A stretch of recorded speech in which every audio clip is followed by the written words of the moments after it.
बिस्मिल्लाहिर्रहमानिर्रहीम। अस्सलाम वालेकुम माय यूट्यूब फैमिली, क्या हाल है। उम्मीद है आप सब लोग अल्लाह के फ़ज़ल से ठीक ठाक होंगे। मैं हूँ मुस्कान खान और मैं आप सब लोगों को अपने चैनल मुस्कान डेली कुकिंग पर वेलकम करती हूँ। आप लोगों ने थंबनेल पर तो पढ़ ही लिया होगा कि उबलते पानी में मैदा डालें और कमाल देखें। जी हाँ, आज मैं आप लोगों के लिए इतनी यूनिक रेसिपी लेकर आई हूँ कि आप उबलते पानी में मैदा डालेंगे और इतनी टेस्टी और मज़ेदार और आसान रेसिपी बना लेंगे कि जब आप इसको खाएंगे तो आप कहेंगे कि काश हमें पहले पता होता कि इतनी आसान रेसिपी इतने यूनिक तरीके से भी बन सकती है। तो चलिए रेसिपी को स्टार्ट करते हैं। बिस्मिल्लाहिर्रहमानिर्रहीम। तो इस यूनिक रेसिपी को बनाने के लिए सबसे पहले हम एक बर्तन लेंगे। आप फ्राई पैन ले लें, कढ़ाई ले लें, कोई भी खुला बर्तन जो है वो ले लें।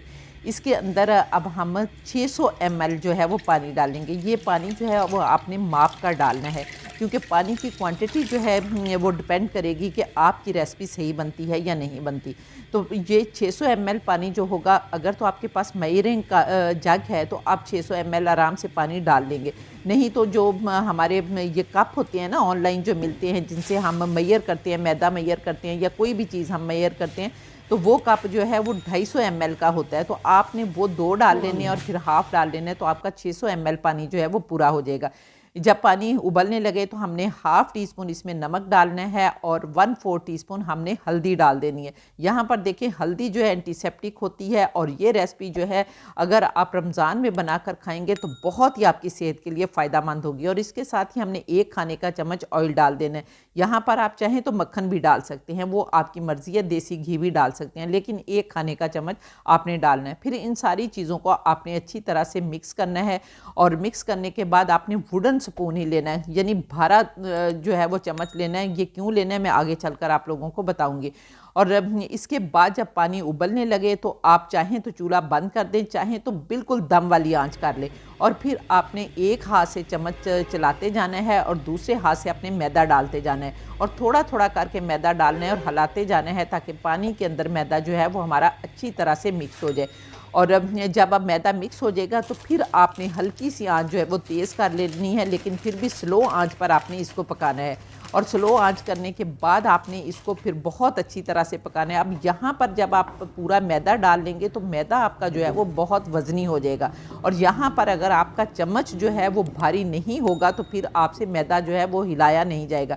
इसलिए आपने वुडन स्पून ही कोशिश करनी है कि लें और इसके साथ आप बहुत अच्छी तरह से फिर इस मैदे को आपने मिक्स करते जाना है। और मिक्स करने के साथ साथ आप देखेंगे कि ये इकट्ठा होना शुरू हो गया है और बिल्कुल डो की शक्ल इख्तियार कर गया है। तो यहाँ पर देखें माशाल्लाह अल्हम्दुलिल्लाह मैंने इसको मिक्स कर कर के जो है वो डो की शक्ल बना लिया, लेकिन नीचे चूल्हा जो है वो ऑन है और दम से थोड़ी सी तेज़ आंच है, यानी स्लो आंच पर, स्लो टू मीडियम भी नहीं, स्लो आंच पर आपने इसको पकाना है, ठीक है। और यहाँ पर जब ये डो बन जाए और पैन छोड़ना शुरू हो जाए तो समझे कि हमारा जो ये बैटर है बनकर रेडी हो गया, डो बनकर रेडी हो गया। लेकिन आपने इसको पकाना है, इस तरह दबा दबा कर पकाना है, ताकि हमारा ये मैदा जो है वो अच्छी तरह से पक जाए और कच्चा ना रहे। तो यहाँ पर देखें माशाल्लाह अल्हम्दुलिल्लाह अब बन गया है। अब हमने इसको जो है किसी सरफेस पर डाल लेना है। इस तरह मैं यहाँ पर डाल लेती हूँ और अब आपने बहुत अच्छी तरह से इसको गूंदना है, हाथों से मसल मसल कर गूंदना है कि बहुत मुलायम डो बन जाए। और आप यकीन करें कि इतनी मुलायम डो होगी कि आप कहेंगे कि काश हम इसी तरह रेसिपीज़ बनाते, हमें पहले क्यों नहीं पता था। तो यहाँ पर देखें अब हम इसको मल मल के अच्छी तरह से डो बनाकर इसको एक साइड पर रख लेते हैं और 10 मिनट के लिए इसको रेस्ट देते हैं और इस दौरान हम इसकी फिलिंग बना लेते हैं। फिलिंग बनाने के लिए अब हम एक पैन चूल्हे पर रखेंगे। बिस्मिल्लाहिर्रहमानिर्रहीम। और इसके अंदर 1 खाने का चम्मच हम कुकिंग ऑयल डालेंगे।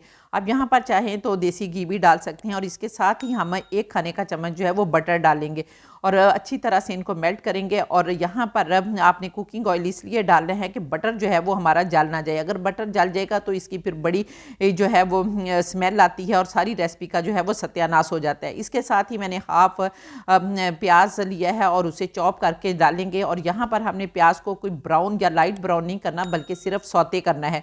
और बाकी प्याज जो है वो हम जब सब्जियाँ डालेंगे तो उसके साथ ही हमारा बाकी प्याज जो है वो भी पक जाएगा। और 1 मिनट सौते करने के बाद फिर यहाँ पर मेरे पास ग्रीन लहसन है, क्योंकि सर्दियाँ हैं और ग्रीन लहसन जो है वो बहुत आ रहा है, प्याज भी आ रहा है, तो आपने ग्रीन लहसन ले लेना है। और इसके साथ मैंने हाफ टी स्पून जो है वो कुटा हुआ अदरक लिया है, और इसके साथ ही मैंने 2 सब्ज़ मिर्चें ली हैं जिनको अच्छी तरह से चॉप कर लिया। ये सारी चीज़ें जो है अब हम प्याज में डाल देंगे, और अगर आप लोग सब्ज़ मिर्चें नहीं खाना चाहते तो आप इनको स्किप भी कर सकते हैं। अब हम दोबारा से इन सारी चीज़ों को 1-2 मिनट के लिए अच्छी तरह से फ्राई करेंगे, ताकि अदरक लहसुन का कच्चापन जो है वो भी अच्छी तरह से दूर हो जाए। और 1-2 मिनट फ्राई करने के बाद अब हम इसमें 1 प्याली जो है वो उबला हुआ चिकन डालेंगे, और इसको मैंने नमक और काली मिर्च डालकर पहले से बॉईल कर लिया था। और यहाँ पर अब हम ये डालेंगे, और फिर इन सारी चीज़ों को प्याज के साथ चिकन को भी अच्छी तरह से 2 मिनट के लिए फ्राई कर लेंगे, ताकि चिकन और प्याज जो है वो अच्छी तरह से सॉफ्ट हो जाए। और यहाँ पर अगर आप लोगों को मेरी वीडियो पसंद आ रही है तो फिर जल्दी से वीडियो को लाइक करके फैमिली फ्रेंड्स के साथ शेयर कर दें, और अगर आप लोग चैनल पर नए हैं तो चैनल को भी सब्सक्राइब कर लें, और साथ बने बेल बटन को ज़रूर दबा दें, ताकि मेरी हर नई वीडियो का नोटिफिकेशन सबसे पहले आपको मिले और आप लोग मेरी यूज़फुल वीडियो से फ़ायदा उठा सकें। और इसके साथ ही एक छोटू सा लाइक का बटन है, प्लीज़ उसे भी दबा दिया करें, क्योंकि आपका लाइक मेरे लिए बहुत कीमती है। और यहाँ पर देखें हमारा चिकन जो है वो भी फ्राई हो गया। अब हमने एक मीडियम साइज़ की चॉप की हुई गाजर ली है, वो डालनी है, और गाजर क्योंकि सख्त होती है इसलिए पहले हम 1 मिनट के लिए गाजर को चिकन के साथ सॉफ्ट कर लेंगे। और जब गाजर हमारी सॉफ्ट हो जाएगी तो फिर हमने इसमें 1 शिमला मिर्च है वो चॉप की हुई ली है, वो डालेंगे, और इसके साथ ही हमने बंद गोभी जो है वो भी डाल देनी है, क्योंकि सारी सब्जियों की कटिंग जो है हमने एक ही स्टाइल में करनी है। अगर आप लोग लंबी करना चाहते हैं तो लंबी कर लें, अगर आप इस तरह चकोर करना चाहते हैं तो चकोर कर लें, ताकि हमारी सारी सब्जियां जो है वो खूबसूरत नज़र आएँ। अब इन सारी सब्जियों को हम 1 मिनट के लिए हाई फ्लेम पर जो है वो टॉस करेंगे, और टॉस करने के बाद हमने इसमें हाफ़ टी स्पून नमक डाल लेना है, या आप लोग अपने जायके के मुताबिक नमक डाल सकते हैं, क्योंकि हमने सॉसेस भी डालनी है तो उनमें भी नमक होता है। और इसके साथ ही हमने हाफ़ टी स्पून काली मिर्च का पाउडर डालना है, और ये दोनों चीज़ें डालने के बाद अगर आप लोगों के पास चिकन पाउडर हो तो आप वो भी डाल सकते हैं, अदरवाइज़ आप स्किप कर दें। और इन सारी चीज़ों को आपने मिक्स करना है, और मिक्स करने के बाद अब हम इसमें कुछ सॉसेज डाल लेते हैं। अब हमने 2 खाने के चम्मच इसमें सिरका डालना है, और इसके साथ ही हमने 2 खाने के चम्मच सोया सॉस डालनी है। यहाँ पर कुछ लोग जो है वो 1 खाने का चम्मच सिरका और 2 खाने के चम्मच सोया सॉस भी डाल लेते हैं, लेकिन मुझे चूँकि दोनों का इक्वल क्वांटिटी में टेस्ट पसंद है तो इसलिए मैं दोनों डाल रही हूँ। और इसके साथ ही अपने 2 खाने के चम्मच जो है वो चिल्ली गार्लिक सॉस डाल देनी है, और फिर 3 खाने के चम्मच आपने टमाटो केचप डालनी है। और ये सारी चीज़ें आप यकीन करें कि बच्चों को तो बहुत पसंद है, और मुझे नहीं पता कि आपको पसंद है या नहीं, और मुझे बच्चों से भी ज़्यादा पसंद है। ये मेरी फेवरेट रेसिपीज़ होती हैं, चाइनीज़ रेसिपीज़ जो होती हैं जो वेजिटेबल से बनती हैं। तो यहाँ पर आप हम इन सारी चीज़ों को टॉस करके, अगर आप चाहते हैं कि थोड़ी सी और नरम कर लें तो आप ढक्कन लगा दें, और ढक्कन लगाने के बाद 1 मिनट तक इनको हाई फ्लेम पर थोड़ा सा पकाएं, और फिर जो है वो इनको उतार लें। तो अब हम देखते हैं, ढक्कन लगा कर पकाते हैं, तो आप देख लेते हैं 1 मिनट हो गया। बिस्मिल्लाहिर्रहमानिर्रहीम। तो ये देखिए माशाल्लाह अल्हम्दुलिल्लाह हमारी फिलिंग जो है वो बिल्कुल रेडी हो गई है। अब हम इसको एक बर्तन में शिफ्ट कर लेते हैं ताकि ये ठंडी हो जाए। तो अब हम एक बाउल लेंगे और उसके अंदर अपनी सारी फिलिंग जो है वो डाल देंगे और इसको ठंडा होने देंगे, क्योंकि इसको हमने ठंडा करके ही इस्तेमाल करना है। अगर आप लोग गर्म इस्तेमाल करेंगे तो आपकी रेसिपी ख़राब हो जाएगी। अब हम इसको ठंडा होने देते हैं और फिर देखते हैं। यहाँ पर देखें माशाल्लाह अल्हम्दुलिल्लाह हमारी फिलिंग ठंडी हो गई है। अब हमने इसके अंदर चीज़ डालनी है, और यहाँ पर मैंने चेडर चीज़ ली है और स्लाइसिस में होती है, तो मैंने इसको काट लिया है। और अब अगर आप चाहें तो मोज़रेला चीज़ भी डाल सकते हैं, या दोनों चीज़ अगर आप डालना चाहें तो डाल सकते हैं, और इसकी क्वांटिटी भी आप अपनी मर्ज़ी के मुताबिक कम या ज़्यादा कर सकते हैं। अब हमने इन सारी चीज़ों को बहुत अच्छी तरह से मिक्स करना है, और ठंडा करने के बाद हमने क्यों डाला है कि इसलिए डाला है कि अगर हमारी फिलिंग गर्म होती तो हमारी चीज़ ने मेल्ट हो जाना था, इसलिए हमने चीज़ को मेल्ट नहीं होने देना। और अब हम इसको भी साइड पर रख लेते हैं, और यहाँ पर अब अपनी डो को देख लेते हैं। तो यहाँ पर देखें माशाल्लाह अल्हम्दुलिल्लाह हमने डो को नरम कर लिया है, मुलायम कर लिया है मसल कर। तो अब हम इसके पेड़े बना लेंगे, और यहाँ पर सारे पेड़े देखें मैंने बना लिए हैं। तो आपने एक पेड़ा उठाना है और हाथों की मदद से उसे अच्छी तरह से फ्लैट कर लेना है, और फ्लैट करने के बाद अब आपने जो हमने फिलिंग बना कर रखी हुई है उसमें से 1 खाने का चम्मच जो है आपने फिलिंग इसके अंदर रखनी है, और इसकी आपने पोटली सी बनानी है। यानी आपने फिलिंग को अंदर करते जाना है अंगूठे से और हाथों की मदद से चुनट डालते हुए आपने इसकी एक पोटली बना लेनी है और पोटली बनाकर आपने ऊपर से इसको जो है वो सील कर देना है और हाथ की मदद से थोड़ा सा प्रेस कर लें और फिर दोबारा से आप इसको अच्छी तरह से गोल करके गोल पेड़ा जो है वो बना लें। ये देखें जिस तरह आपको वीडियो में नज़र आ रहा है इस तरह से हमने इसका गोल पेड़ा बना लेना है और इसी तरह से आपने सारे पेड़े जो है वो बनाकर रखते जाना है। लेकिन अभी हम ये वाला जो पेड़ा बनाएंगे इसके ऊपर अब हमने कुछ डिज़ाइनिंग भी करनी है। तो यहाँ पर देखें ये चिमटी नमा आपको एक जो है वो टूल नज़र आ रहा है। तो इस तरह का अगर आपके पास टूल है तो आपने इस तरह से इसको दबाते जाना है और इस तरह से आपने निशान जो है वो डालने एक डिज़ाइन जो है वो डालते जाना है।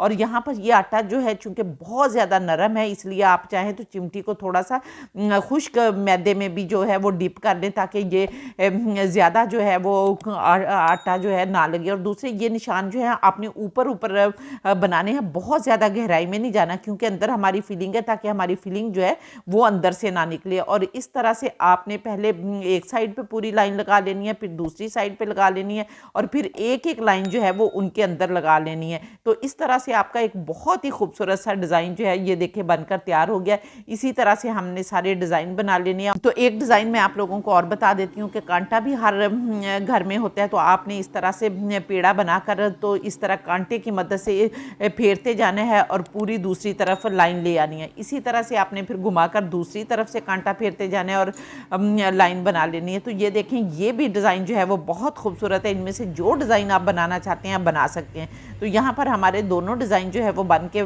तैयार हो गए हैं। तो चलिए अब इनको फ्राई कर लेते हैं। तो यहाँ पर देखें मैंने कढ़ाई में पहले से ही ऑयल गर्म करने के लिए रख दिया था और अब हमारा ऑयल जो है वो अल्हम्दुलिल्लाह गर्म हो गया।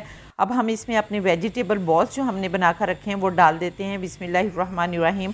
और हम ये सारे वेजिटेबल बॉल जो हैं वो 1 बाय 1 करके डालते जाएंगे और फिर हमने इनको मीडियम आंच पर पकाना है क्योंकि अगर हम आंच तेज़ कर देंगे तो हमारे जो वेजिटेबल बॉल्स हैं ये अंदर से कच्चे रह जाएंगे। तो इसलिए अब हमने इनको 3-4 मिनट के लिए एक साइड से मीडियम आंच पर पकाना है। तो यहाँ पर हम 3-4 मिनट के लिए एक साइड से पकाएंगे और फिर अल्ट पल्ट करते हुए आपने इनको पकाना है। अगर आप बार बार अल्ट पल्ट करेंगे तो बहुत खूबसूरत एक जैसा कलर आएगा। लेकिन यहाँ अनफॉर्चुनेटली मेरे मेहमान आ गए थे और मैं उनके साथ बातें करने लग गई थी तो मैं अल्ट पल्ट नहीं कर सकी थी। तो इसलिए एक साइड से वो जो है वो ज़्यादा पक गए।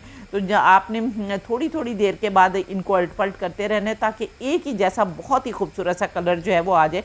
तो अभी हम इसको एक साइड से पकाते हैं और फिर मैं आप लोगों को बताती हूँ।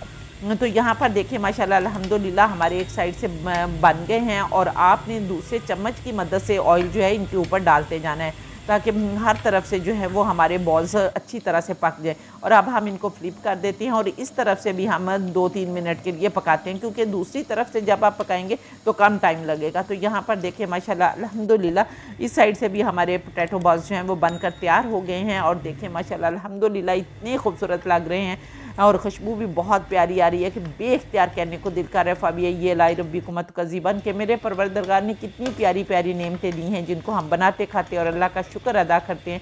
तो उम्मीद है कि आपको मेरी ये रेसिपी पसंद आई होगी। अगर रेसिपी पसंद आई है तो जल्दी से वीडियो को लाइक करके फैमिली फ्रेंड्स के साथ शेयर कर दें और इंशाअल्लाह ताला नेक्स्ट वीडियो में आपसे दोबारा मुलाकात होगी। तब तक के लिए अपना बहुत सारा ख्याल रखिए और मुझे भी अपनी दुआ में याद रखें और इसके साथ ही इजाज़त दें। अल्लाह हाफ़िज़।